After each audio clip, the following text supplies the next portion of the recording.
사도행전 28장 16절부터 31절까지 말씀입니다. 우리가 로마에 들어가니 바울에게는 자기를 지키는 한 군인과 함께 따로 있게 허락하더라. 사흘 후에 바울이 유대인 중 높은 사람들을 청하여 그들이 모인 후에 이르되, 여러분 형제들아, 내가 이스라엘 백성이나 우리 조상의 관습을 배척한 일이 없는데 예루살렘에서 로마인의 손에 죄수로 내준 바 되었으니 로마인은 나를 신문하여 죽일 죄목이 없으므로 석방하려 하였으나 유대인들이 반대하기로 내가 마지못하여 가이사에게 상소하며 내 민족을 고발하려는 것이 아니니라. 이러므로 너희를 보고 함께 이야기하려고 청하였으니 이스라엘의 소망으로 말미암아 내가 이 쇠사슬에 매인 바 되었노라. 그들이 이르되, 우리가 유대에서 내게 대한 편지도 받은 일이 없고 또 형제 중 누가 와서 내게 대하여 좋지 못한 것을 전하든지 이야기한 일도 없느니라. 이에 우리가 너희의 사상이 어떠한가 듣고자 하니 이 파에 대하여는 어디서든지 반대를 받는 줄 알기 때문이라 하더라. 그들이 날짜를 정하고 그가 유숙하는 집에 많이 오니 바울이 아침부터 저녁까지 강론하여 하나님의 나라를 증언하고 모세의 율법과 선지자의 말을 가지고 예수에 대하여 권하더라.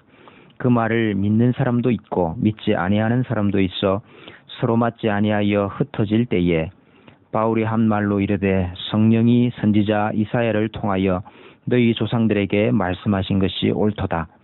일렀을 이 백성에게 가서 말하기를, 너희가 듣기는 들어도 도무지 깨닫지 못하며 보기는 보아도 도무지 알지 못하는도다. 이 백성들의 마음이 우둔하여져서 그 귀로는 둔하게 듣고 그 눈은 감았으니 이는 눈으로 보고 귀로 듣고 마음으로 깨달아 돌아오면 내가 고쳐줄까 함이라 하였으니, 그런즉 하나님의 이 구원이 이방인에게로 보내어진 줄 알라. 그들은 그것을 들으리라 하더라. 바울이 온 이태를 자기 셋집에 머물면서 자기에게 오는 사람을 다 영접하고 하나님의 나라를 전파하며 주 예수 그리스도에 관한 모든 것을 담대하게 거침없이 가르치더라. 아멘. 로마에 도착한 바울은 가택연금식으로 갇혀있게 되었습니다. 한 명의 군인만이 그를 지켰습니다. 밖으로 자유롭게 나가는 것은 제약이 있었지만 집 안에서는 자유로웠고 그를 찾아오는 사람들도 자유롭게 만날 수 있었습니다. 로마에 도착하고 사흘 후에 바울은 유대인들 가운데 높은 사람들을 청하였습니다. 그리고 그들에게 말했습니다. 내가 이스라엘 백성이나 우리 조상의 관습을 배척한 일이 없습니다. 예루살렘에서 로마인의 손에 내어준 바 되어서 죄수가 되었지만 로마인은 내가 죄가 없음을 알고 풀어주려고 했습니다. 그러나 유대인들이 반대하기로 내가 마지못하여 가이사에게 상소하는 것이지 내 민족을 고발하려고 온 것은 아닙니다. 바울은 자신이 로마에 온 이유에 대해서 유대인들이 오해할까 봐 변호하고 있습니다. 그러면서 보다 명확하고 보다 적극적으로 자신이 무슨 일 때문에 이 일을 당하고 있는지를 설명하고 있습니다. 20절 말씀에 이스라엘의 소망으로 말미암아 내가 이 쇠사슬에 매인 바 되었노라. 이스라엘 백성들이 소망하고 있는 것, 그것을 위해서 내가 쇠사슬에 매인 바 되었다. 이스라엘이 소망하고 있는 바가 무엇이었습니까? 이스라엘이 다시 회복되는 것이었습니다. 이스라엘 나라의 회복, 그것이 바로 이스라엘의 소망이지요. 내가 그것을 위하여 이 쇠사슬에 매인 바가 되었다. 그러자 유대인들이 말합니다. 우리가 당신에 대하여서 아직 어떤 좋지 못한 이야기나 소문을 전해 들은 것이 없습니다. 단지 예수라는 이 파에 대해서는 어디서든지 반대를 받는 줄 알고 있습니다. 그러니 바울 당신의 사상이 어떠한가 우리가 들어보겠습니다. 이 말은 액면 그대로 받아들여서 어디서든지 바울을 쫓아가서 방해하고 핍박하던 유대인들이 아직까지는 로마까지 그러한 일을 하지 못하고 있다라고 볼 수도 있겠습니다. 아니면 유대인들이 지금 모든 상황과 형편을 알면서도 지금의 상황을 관망하기 위해서 외교적인 발언을 한 것일 수도 있습니다. 바울이 어떻게 될지 모르는 상황에서 바울의 감정을 건드리지 않기 위해서 이렇게 말했을 수도 있습니다. 어쨌든 바울은 다시 날짜를 정하여서 그들을 집으로 초청을 했습니다. 23절에 바울이 아침부터 저녁까지 강론하여 하나님의 나라를 증언하고 모세의 율법과 선지자의 말을 가지고 예수에 대하여 권하더라. 바울의 말을 듣고 어떤 이는 믿고 어떤 이는 믿지 아니하였습니다. 누구는 옳다, 누구는 그르다. 그들 사이에 적지 않은 의견의 불일치와 논쟁이 일어나게 되었습니다. 결국 집회는 폐회되었습니다. 흩어졌다 하는 이 단어는 치열한 논쟁 가운데서 마음이 상한 유대인들이 자리를 박차고 일어나서 바울을 떠났다 하는 것을 묘사하고 있습니다. 이 광경을 보고 바울은 이사야서의 말씀을 떠올렸습니다. 이사야서의 말씀은 이사야가 하나님의 선지자로 택함을 받고 사명을 받아 파송될 때에 하나님께서 하신 말씀이었습니다. 자기 백성이 끝까지 하나님의 말씀으로부터 눈과 귀를 닫음으로 결국 그들이 바벨론의 포로가 될 것임을 예언하셨던 말씀이었습니다. 바울은 이 말씀을 떠올리면서 이사야 시대에도 그랬던 유대인들이, 그래서 바벨론의 포로가 된 이들이 지금 유대인들과 다를 바가 없구나. 지금 유대인들도 여전히 말씀의 눈과 귀를 닫음으로 그들이 하나님 나라의 일원으로서의 특권을 빼앗기고 이방인들이 그 나라의 백성이 될 것임을 바울이 생각했던 것입니다. 사도행전의 마지막 장면이 보여주는 바는 분명합니다. 하나님의 나라가 무엇인가? 하나님의 나라는 바로 이스라엘이 소망하던 바였습니다. 이스라엘이 모르고 있었던 개념이 아닙니다. 이스라엘이 잘 알고 있을 뿐만 아니라 소망하고 소원하고 있었던 그것이 바로 하나님의 나라였습니다. 그것은 다름 아니라 이스라엘의 회복이죠. 즉 이스라엘 나라가 바로 하나님의 나라였습니다. 그 나라는 하나님과 언약을 맺은 나라입니다. 예수 그리스도와 연합된 시와 땅, 그것이 바로 하나님의 나라입니다. 그 나라의 존재 목적과 의의는 하나님과 교제하는 것입니다. 하나님께 제단을 쌓고 예배하는 것입니다. 하나님과 함께 사는 것입니다. 그런데 유대인들은 그 나라에 대하여 오해가 많았습니다. 그 나라를 정치적인 나라로 오해했습니다. 경제적인 나라로 오해했습니다. 오늘날에도 이 오해는 여전히 있습니다. 오늘날 하나님의 나라는 철학적인 개념으로 변질되었습니다. 그래서 하나님의 통치와 동일시합니다. 그러나 성경은 하나님의 나라를 하나님께서 왕으로 통치하시고 그 하나님을 왕으로 섬기는 백성들의 나라, 백성들의 공동체를 하나님의 나라라고 부릅니다. 그러나 그 하나님의 통치를 받는 백성들을 제외시켜버리고 단지 하나님의 통치가 하나님의 나라라고 말하고 있는 것입니다. 그래서 하나님의 이 통치가 정치와 경제와 사회와 문화 전반에 임하게 해야 한다. 그것이 바로 하나님의 나라가 이루어지는 것이다 라고 말을 합니다.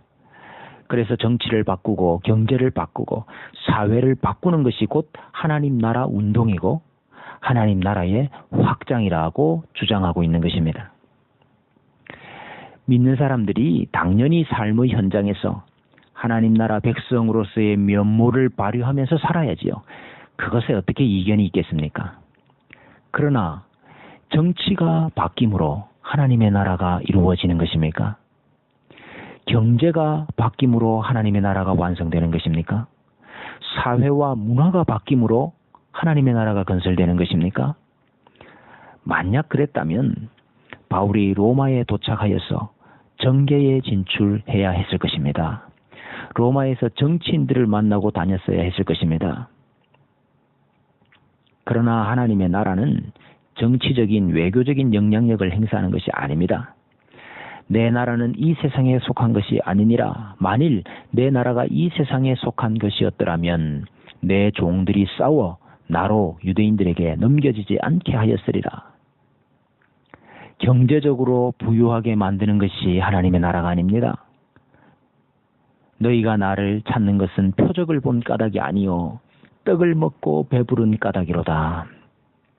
예수님께서 표적으로 보여주신 것은 너희가 떡을 먹고 사는 백성이 아니라 말씀을 먹고 사는 백성이요 나를 먹고 사는 백성이라 하는 사실을 보여주기 위한 것이었습니다.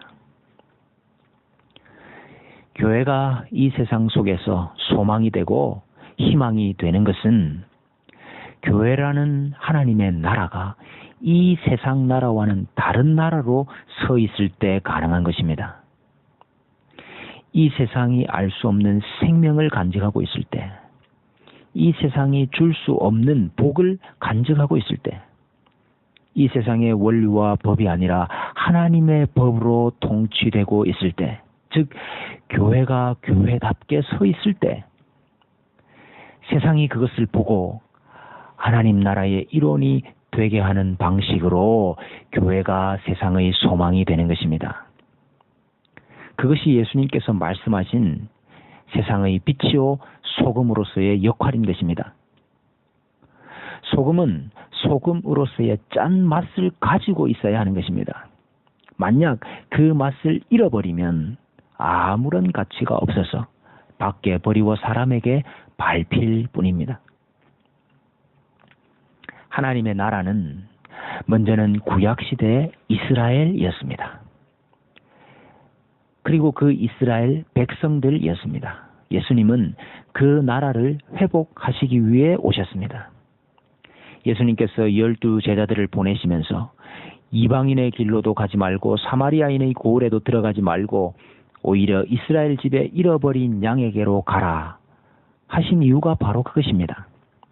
두로와 시돈 지방의 스로보닉의 여인에게 예수님께서는 나는 이스라엘 집에 잃어버린 양 외에는 다른 데로 보내심을 받지 아니하였노라.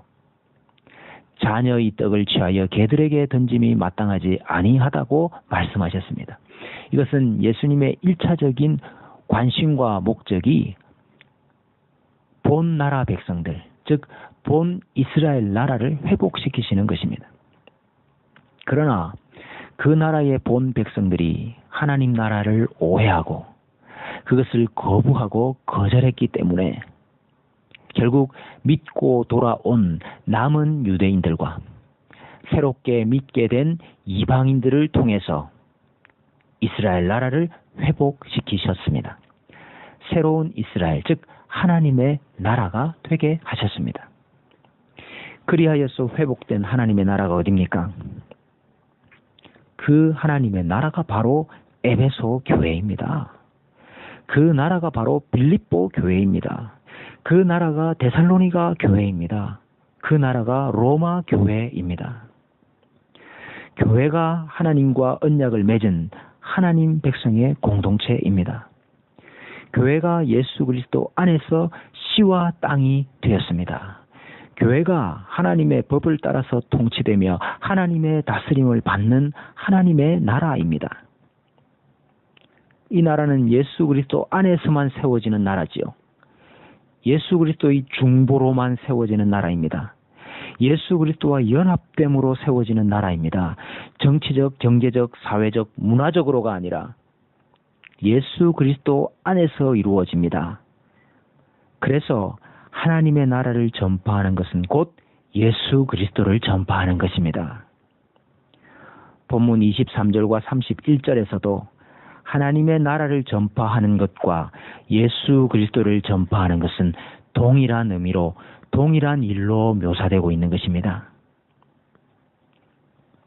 주님의 교회가 하나님의 나라라 하는 점을 믿으시기를 바랍니다.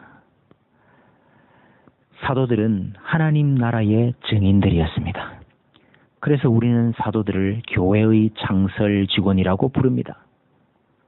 사도들과 바울은 이 하나님 나라 확장을 위하여서 로마에까지 와서 쇠사슬에 매여 있습니다. 우리는 이 하나님 나라의 백성으로 부르심을 받았고 이 나라 안에 살고 있습니다. 미국 시민권만 있어도 얼마나 뿌듯해 합니까? 우리는 하나님 나라 백성이 된 것을 얼마나 자랑스러워하며 사십니까? 우리는 이 나라의 왕이신 예수 그리스도의 다스림을 받고 삽니다. 무엇이 두렵습니까? 이 나라의 기초요, 근거요, 소망이요, 결론인 예수 그리스도를 우리는 얼마나 사모하며 사랑하며 살고 있습니까? 우리의 선배들은 이 나라의 건설과 확장을 위하여서 이와 같은 고초를 당하였는데 우리는 얼마나 고생을 하고 있습니까? 수많은 방해와 반대와 핍박과 고초가 있었지만 하나님의 나라는 거침없이 담대하게 전파되었습니다. 주님의 교회가 이 사명을 잘 감당하는 하나님의 나라가 될 줄로 믿습니다.